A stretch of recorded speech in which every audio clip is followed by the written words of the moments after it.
in the rest of that bill. Chair. The Honourable David Bennett. Thank you, Mr Chair.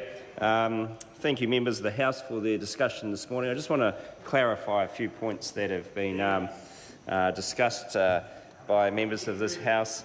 Yes, well, Mr Robertson, the first point is around the accommodation supplement. Many speakers have mentioned that today and have argued that it is a subsidy for landlords, and that's what the argument has been. But the accommodation supplement changes are not proposed as part of this bill. Yeah. And that's just exactly what I was about to point out to the member, so he's not going to talk about them. No, so I'm just making sure that other members don't as well. Because that's my responsibility, Mr Bennett. So they're done by order in council. So what is in this bill, though, is the personal income tax threshold changes. And if we look at those changes, currently the thresholds are the $1,000 to $14,000 range, and that now becomes the $1,000 to $22,000 tax bracket at the rate of 10.5%. So the advantage of that is that that is nearly a doubling of that lower current bracket to $22,000, which is to the advantage of all taxpayers, but especially those in the middle and of the tax-paying base, because they have the most to gain.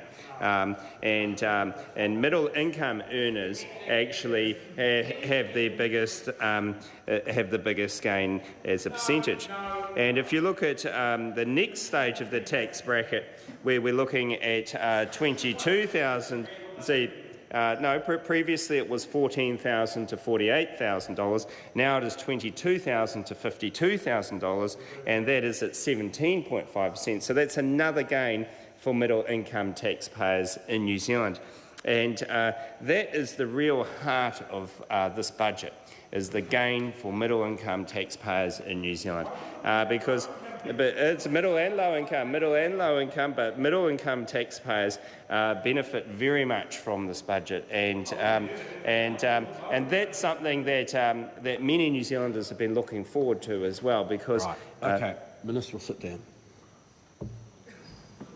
Just because you didn't sit down last time when I sort of now, I've been listening to this debate for some time from my room. I've been in here now for a relatively short time. We've had one speech which was completely on the topic, and that is whether this particular change meets the objectives agreed to in the second reading of the bill, or addressed to the amendments. This is not a debate about the budget, who wins, who's it aimed at, or at the politics. It's a technical debate now, and the Minister will remember that, as will other members who are coming afterwards. A point of order, Chris Hipkins. Mr Chairman, I'd just like to draw your attention to previous debates under urgency following budgets, in which members have been given some latitude in bills that have been progressed after a budget under urgency to give some reference to the budget.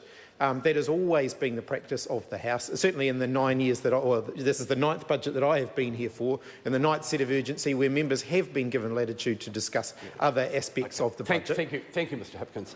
And members have been given latitude for an hour and a half so far on this part. David Bennett. Sorry?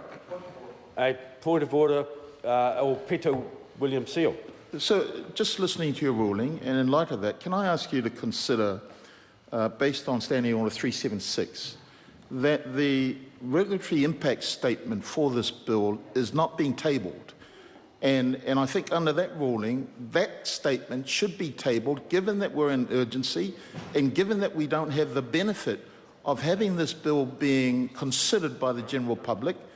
And so in order for us to be able to use information and to specifically refer to clauses that, based on your ruling, I'd ask that regulatory impact statement be tabled unless it's a secret.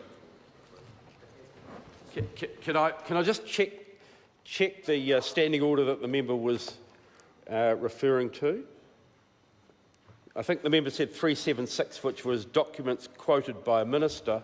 I've got in my hand the disclosure statement and regulatory impact statement for the bill, which the clerk's just given me from the table. So I'm not quite sure what I'm meant to rule on. The regulatory impact statement. So we just looked earlier, and there was no copies of that available for us. Well, I'm sure, having seen members look, the very efficient staff of the place have replenished the supplies. Clearly, it's a document in lots of demand, and if anyone really wants it, they can have this one. I'd tend to say from the no, I better not put a. I'm not going to put a value statement on it. Right, back to David Bennett. Thank you, Mr. Chair. Well, just in summary, since the Chair has made it clear that we're not talking about the accommodation supplement or the wider aspects of this budget, but looking at the nature of when we're looking at taxation in this area, we see that this budget has a lot of strength for our communities going forward. Thank you, Mr. Chair. James Shaw. Chair, I'd like to